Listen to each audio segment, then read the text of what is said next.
What's going on, everybody, and welcome back. I hope you had a wonderful holiday season. I hope you had a happy and healthy new year. And yes, here we are in 2020. It almost sounds too good to be true. It's like the first really well-branded year I can remember since 1999 or 2000, right? Like 2005, 2013, it's all clunky, right? It's not well-branded. It doesn't roll off the tongue. But 2020, it's an iconic year. What year are we going to have with as much symmetry, with as much potential? Look at us. We're on the brink of a cryptocurrency revolution. We're on the brink of technology and AI speeding up to a whole new degree to affect our daily lives. I think the future is really rapidly approaching, and 2020 might just be the most important year that we've ever lived. I believe that, and I believe that this year is your year. I believe that this year is my year, 110%. I'm sure many of you do know this, but I've been working on a video game, and we're going to have our very first playtest of the video game. It's going to be like a pre-alpha playtest. This is a way for the community to start running around and actually experiencing the world we've created,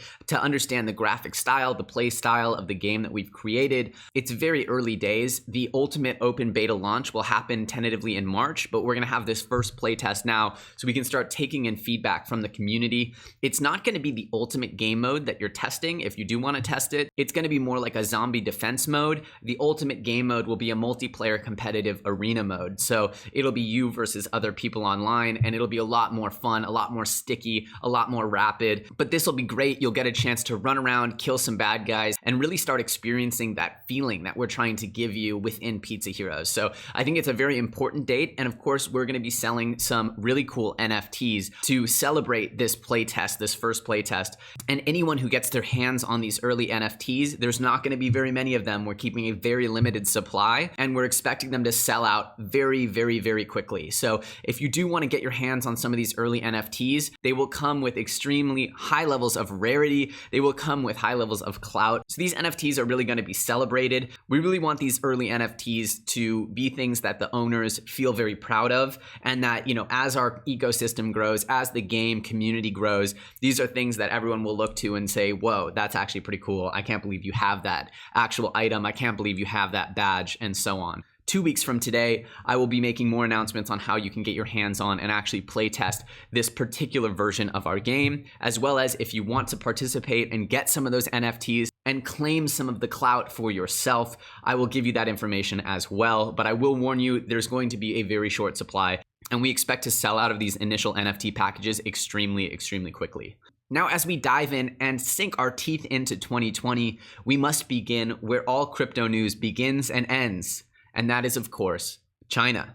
We've just gotten word that the internet giant Baidu has just launched its Xuperchain cryptocurrency. Baidu has just released its own cryptocurrency called Xuperchain. According to local reports, the network is compliant within China and uses a series of masternodes to run the network, suggesting it isn't decentralized. Now, let's unpack that first statement. It's compliant within China. Now, what do we know that the Chinese government cares about more than anything? Surveillance, surveillance, surveillance. So we can assume that this is by no means a get-free-quick mechanism in the way that Bitcoin is, but rather potentially a way to be even more trackable and a way to be under deeper surveillance from a financial standpoint than even, maybe even the digital yuan, which is of course coming into the frame right now. They claim that the network will be able to handle 10,000 TPS, which is of course very high in the common framework that is blockchain, as we have Ethereum and Bitcoin processing more like dozens than thousands. But if this is true, of course, we could see potentially some kinds of dApps or apps being created for this platform, as Baidu serves a tremendously large audience. And of course, China is, de facto one of the biggest audiences in the world. The Superchain white paper says that its role is to help modernize China's capacity for governance. The Superchain's role is to help modernize China's capacity for governance. Now, this is like if Google came out and they said they were launching a blockchain project to help modernize the US government's capacity for governance. Like, what is going on? This whole statement is absolutely insane to me because it really goes contrary to the reasons why blockchain and cryptocurrencies were created in the first place. That aside, the article continues, it wants to help China leapfrog other countries in the development of blockchain technology, pointing to the 13th National 5-Year Plan written in 2016, which included blockchain. The launch of Xuperchain blockchain does not come long after China dedicated a speech to the development of blockchain technology and how he hopes China China will be at the forefront of its development. So as you see from this is by no means another ICO, by no means another sort of contribution to the white paper crypto sphere that we've known and loved for the last 2-3 years. This is a government-supported initiative aimed at using blockchain to increase governance, which, we can see coded language here for control, surveillance, these other types of things. So this is by no means a step in the direction that crypto and the average decentralization lover like myself is really rooting for. However, this is a step towards something that at least somewhat resembles blockchain as we know it. Now, personally, I see this as a very bad thing, but there's sort of a complicated relationship here where Bitcoin and cryptocurrencies are looking for another hit, another injection of excitement, of adoption, of network growth. And now you have other technologies which slightly resemble them, will make people start to understand what cryptocurrencies are, and they're going to be essentially increasing awareness to a big population. So there is a potential that awareness and that understanding, but they could have ripple effects that are positive for things like Bitcoin and Ethereum, the kinds of base assets and protocols that we love. Anyway, this is just another huge step by China to make forays in cryptocurrency. And the question is this the beginning of the end, right? Is this the beginning of blockchain being weaponized to actually do the opposite of helping people get free, of helping people have, less intermediaries and less centralization? And is blockchain now being weaponized to essentially do the opposite of that, to make sure that surveillance is more accurate and effective than ever before? Let me know in the comment section below, what do you guys think is the ultimate reality here? Is blockchain going to end up becoming essentially the tool of our demise, the architect of our own demise? Or are these centralized blockchain projects doomed to fail for missing the whole reason, the whole utility of blockchain? Let me know what you guys think in the comment section below. I think right now, 2020, we're seeing an ever-growing war between what blockchain could be and what blockchain should be. I think that this is a very strong example of the times that we are in and the battles that loom large ahead of us. Because if the biggest blockchains become essentially modern surveillance instruments that are really taken a hold of by the government, then that does not bode well for what this whole blockchain cryptocurrency movement has been leading towards. However, if these projects end up educating a wide amount of users and driving them into better assets like Bitcoin and Ethereum and other decentralized networks, well, that is a net positive for the world and could end up speeding up the path to adoption for Bitcoin and Ethereum and the like. Let me know, what do you guys think is the ultimate outcome of something like Baidu's Superchain, which to me sounds incredibly ominous. It's very similar to a Libra, but imagine if Facebook was actually the US government. It's sort of like the connection between big Chinese business and the government is way stronger in China than in the United States. And so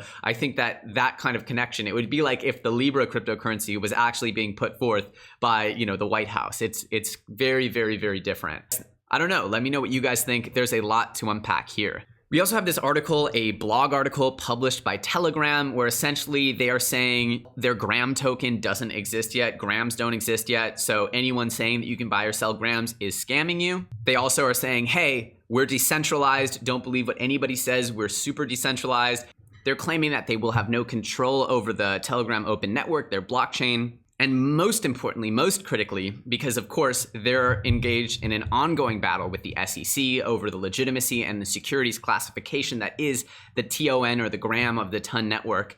They're saying that grams will not help you get rich. Grams do not represent any equity or ownership, interest in Telegram or its affiliates, any rights to dividends or other distribution rights from Telegram or its affiliates, any governance rights in Telegram or its affiliates. Essentially, they're saying if you buy grams, it doesn't help you increase your wealth. And that is, of course, the core driver of a security, is that there is a potential upside and downside. You're investing into an investment scheme, an investment operation. So unlike the other projects that are clearly investment schemes, Telegram's not doing that. And what they're saying is because they're not doing that they're not a security. And that's because any project that promises or alludes to the fact that you could get gains from investing into it most likely is a security. Let me know, what do you guys think of this whole Telegram thing? Do you think it'll end up being classified as security? Are you excited for the Ton network? Do you think it's going to add to the crypto ecosystem? In which ways? Let me know in the comment section below. I find it all very interesting, and I think I want to see more companies standing up like this and essentially saying, look, we're able to use this technology to create new forms of commerce, and you can't apply these 100-year-old standards to our brand new modern technological innovation. It's just not a fit. And you're seeing more and more players stand up and shout that. And I believe, my hope is that this new decade will come with a new era of regulation that makes total sense and is actually well fitted and modernized to fit the cryptocurrency ecosystem. That's my hope, because there's just too much nascent potential here to deny it. And if you deny it, you're essentially sending it overseas. Some other place benefit from the innovations that crypto provide. We also just received the report that Binance's stablecoin received the NYDFS approval. Now, of course, the stablecoin wars, as we've covered many, many times before, are hugely profitable for the people running stablecoins. And again, it just shows you that the desire to create new forms of stablecoins will not stop. But of course, the holy grail of approvals is the NYDFS approval, and that means that we can potentially see a lot more of the Binance stablecoin. And that means that there's potential for other products built on Binance that are using the stablecoin to create interesting products, much like the stablecoins we've seen on Ethereum that have taken off within the DeFi ecosystem. I think my whiskers are picking up on the potential for there to be another opportunity there. There's going to be a deep dive into DeFi and potential other opportunities that are not so obvious for DeFi coming up soon, because obviously this is one of the parts of the crypto ecosystem that seems destined to grow even during the bear market. So we're going to have much more coverage on DeFi, and not just Ethereum DeFi, but all DeFi coming up soon. Let me know in the comment section below, what's your favorite DeFi product? What's your favorite up-and-comer for DeFi? And we'll be sure to try to cover all those in an upcoming segment. I also found this kind of interesting. We have Brad Garlinghouse saying that we can't control XRP price any more than Bitcoin whales, essentially saying that there's a whole thing about Ripple controlling the price fluctuations of XRP. Just don't expect us to help you with the price, is essentially what he's saying. Let me know, do you guys think that Brad Garlinghouse can in some way affect the XRP price? Him with, I don't know, tens of billions of dollars in liquid assets? I don't know, maybe you could help the price of Ripple in some ways. And nothing short of miraculous, we have Bitcoin's price flip to have 4 straight days of green for the first time since July, which means that the charts might start to look bullish. Again, we're starting this bullish momentum in the 7,000s, whereas last year we started in the 3,000s, which means that, of course, if we make strides and we grow, that we can hope to overcome our previous all-time high. And of course, by making strides and making growth starting from the 7,000s instead of the 3,000s, we can hope to make strides, make growth this year that will eventually eclipse our previous all-time high, because anything short of eclipsing the all-time high, I think, doesn't really net any kind of network growth for Bitcoin. People just see it as a hugely speculative asset. But once it eclipses its all-time high and ends up staying above that all-time high, hopefully getting some rocket fuel up to make significant gains above that, that is where we can start seeing potentially more network growth, more reinvestment, more cultural expansion of Bitcoin's brand. And of course, with that, we could hope to see a rising tide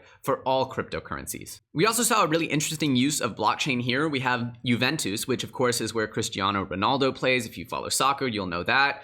They chose a new goal song via a tokenized platform. So obviously, if you've been following, Socios is the platform that essentially has been issuing tokens for big football clubs, some of the biggest in the world, including Juventus, Paris Saint-Germain, PSG, Atletico Madrid, Galatasaray, West Ham, and AS Roma. These are some extremely big franchises, really big brands with huge global reach on their audience. So to see them voting with tokens, a new goal song, really shows that ownership, that fan ownership of the experience that the team offers. And you can start to see how tokens are really going to give things a value. If I know I helped vote in that new goal song, I feel even that much more ownership over the team that I already support and love. So I think this is a wonderful way to be using tokens to sort of expand our understanding of what governance means, what owning a part of the network means, besides just speculative gains. And I think that this is, to me, some of the best news of 2020 so far.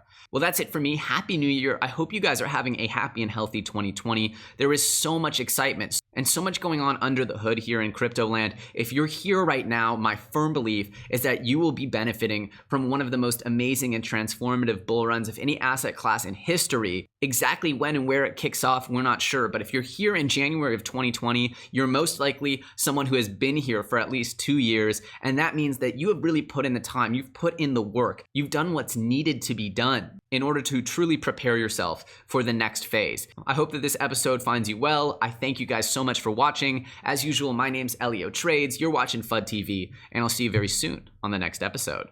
Don't forget to like and subscribe. Liking, it's super free, it's super easy, and it really helps the channel. I love you guys, and I'll see you very soon on the next episode.